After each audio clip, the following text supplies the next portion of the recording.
Hey, what's up? I'm Winston from Parkway Drive, and you're watching AMBY. You. Hey everyone, it's Alicia from AMBY, and I'd like to welcome you to interview with Winston from Parkway Drive. How are you? I'm doing good. I just want to say thank you very much for taking the time to join us today. We're really stoked we could do it. Thanks for chatting. Yeah, of course. So here's now, we actually just interviewed all three bands that you are touring with. It is such an awesome lineup. It is, yeah. How did that whole thing come around? Luck. It's always luck with these things. Everyone's doing things all over the world, but luckily enough, we have two Australian bands as well as us on tour, so it's probably the highest ratio of Australians touring at the same time possible, which is pretty crazy. And Miss May are great friends. We've toured, I think, 3 continents with those guys already, so it's awesome. And other than the actual bands and just personalities going really well together, how have the shows been treating you? Really good, really good. I think tonight's sold out, and I think every Canadian show is sold out on this tour, which is nuts. That's awesome. Yeah. Must be feeling pretty good. Yeah, it's definitely not bad, so that's cool. But yeah, on the whole thing's been going incredible. So awesome. I saw this really cool thing recently, which was a Yahoo live stream, which you shared, and it just looks absolutely mental. Like, your fans go crazy. Yeah, we got good fans. Yeah, we're lucky with that.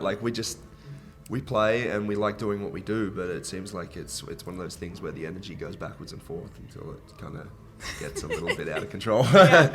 When you're on stage and you're looking out into the crowd and you see this sea of people just going crazy to your music, what's going through your mind? Does it ever distract you at times when you're singing? Make them go crazier. Yeah, that's the ultimate goal. That's the thing. It's really it's funny because no matter what level you get to, it kind of feeds and you go oh, they're going this nuts. Maybe we can go even more mental. So it's a fun thing to do. It's never hard. It's always enjoyable, which is great. Yeah. Well, before the camera started rolling, we were kind of discussing a little bit about touring. You're always on the grind, especially when it comes to whether you want to wear jeans or sweatpants. So when you actually get downtime from all the busyness, what do you like doing when you're in a city? Nothing. Nothing? No, enjoy the little, I'm not a party person, so I enjoy the little things, just literally walking down the street and getting coffee and looking at the buildings and looking at the place I'm in. That's it.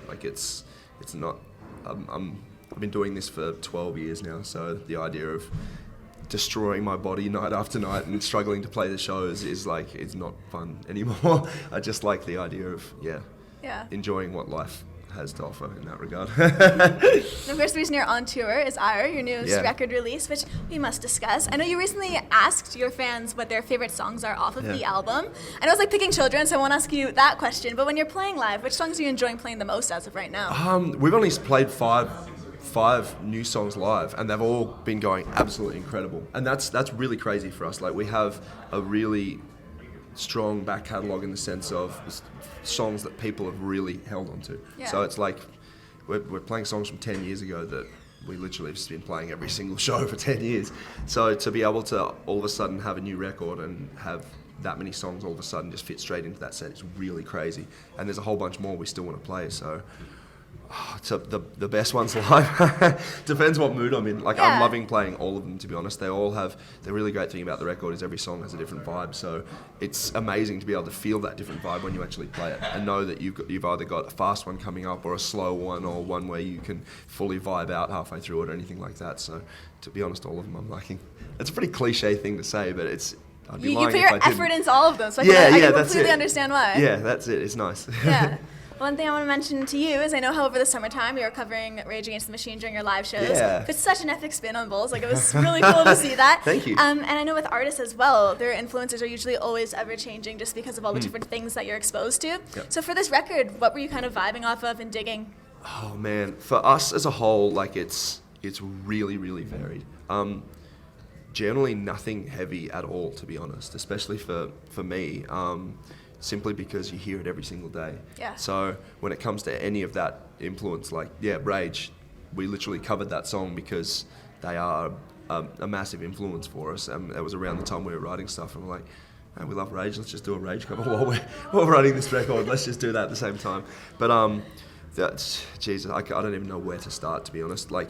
The thing with Parkway is everyone has a very different taste as it is. And then there's 3 people involved in the writing process, so then that all those different tastes come in again and all get mashed together again, so it's all distilled again and again and again down into the final product. So it's there's very little that isn't going in there, put it that way. Well, taken from the record, I can't get over the fact just how sick the video is for Crush. Like, and then I watched the making of video, which I'm gonna get to in a second. But it was just an it's like a gravity-defying video. It's really sick just seeing what you guys were able to do with that. Thanks. Yeah. What was it like actually being in that box? Did anyone end up throwing up at the end of it, and it just wasn't in that? There wasn't throwing up. It was terrifying. Super surprising. It was really, really crazy. Like the whole concept, we didn't think we'd be able to pull off simply because we're like, it's some Hollywood kind of stuff. Yeah. And the Germans were like, no, we'll do it. The guys at Ambitious Films were like, okay, cool.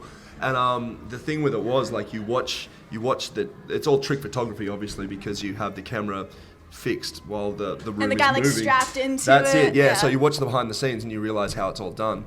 But we thought that our minds would see through the trick as well while we were doing it. But as soon as we were in that crazy little box and it started spinning, it completely, like every bit of reality outside the box disappeared. So all of a sudden you're standing on the floor. Trying to keep your balance. And and it starts spinning and you still see the floor as the floor, and then you're falling at the wall, and then you're rolling onto the ceiling, and like the whole time like there's windows and there's like a desk nailed to the ground and stuff, and like it was about 10 feet at least high, that like square. So if you fall from the top of the room and you get stuck. That's a pretty far. Yeah, especially if you land on a steel table. Like it was crazy, and the walls were made out of sandpaper so you wouldn't slip on it, so we're getting cuts up our arms and just feet going through windows and stuff, and it was nuts. Like it was that was more dangerous than the skydiving, to be honest. So it was I never thought we'd top that simply by staying on the ground, but it was a pretty gnarly film. I was going to ask if you thought that this was scarier than the other video you did. It was like it was it took like 10 hours of filming as well. Like I wasn't done until 4 a.m. and I'm just still rolling around bloody in this sandpaper box full of steel things. And I was like, okay, cool. I don't know why we thought this would be a fun idea, but yeah. Yeah. Well, just speaking of films and videos, I came across something that was saying that you would have really liked your music to actually be in the Mad Max video. Yeah. Or the movie. And when you said that, I'm like, I could totally see this working. Like driving right through that desert. Yeah, exactly. Yeah. So is film something else that the band bonds over other than music? Yeah, I think so to a degree. Like it's one of those things that I think we're visual people as well as audio people. I think everyone's like that. And it was just strange that we went and watched Mad Max together, and especially when the guitar gimp came on, I was like, oh, that's just Jeff right there. You should have just been in the movie, man. That's it, yeah. So we all laughed and said the same thing as soon as it happened. But like we've always done it with DVDs and with the film clips we put out and stuff. We always have a passion for putting. It's the same kind of thing. Oh, you can music. see it. It's an equal outlet to the music. It's just another facet. So we just want to put effort in when we do decide to do that. That's so awesome. Yeah. Just then, outside of film, music, the performing, what do you guys like doing together as a band? Not much. Yeah. Can't blame you on that. No, it's like there's a world outside of it. That's it. Like this is like our life. Literally, we spend half of our lives. We've spent 12 years being like, this is my second family, on the road together, living together. Like I have a bunch of stinky flatmates in a bus rolling around the world.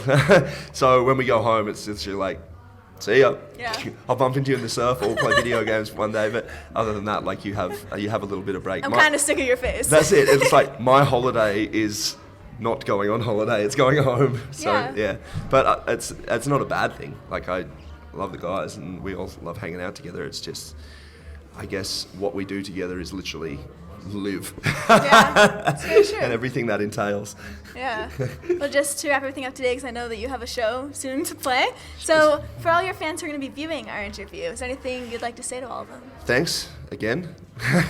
Like it's from us and In a Hut's Wake. Like they come from the same town as us, and I don't think we can, no matter how many interviews I do and how much I describe it, I don't think anyone will ever grasp the strangeness of the concept of a band coming from our town and being able to go to the other side of the world and play such awesome shows and meet such awesome people. So thanks for giving us a chance to do it, because it's never lost, trust me. And thank you for your time today. We're so stoked that we could do this. Thank you. Yeah, of course. And remember, everybody viewing can visit us at musicblogger.com for all exclusive interviews, features, videos, and so much more with your favorite bands. See you next time.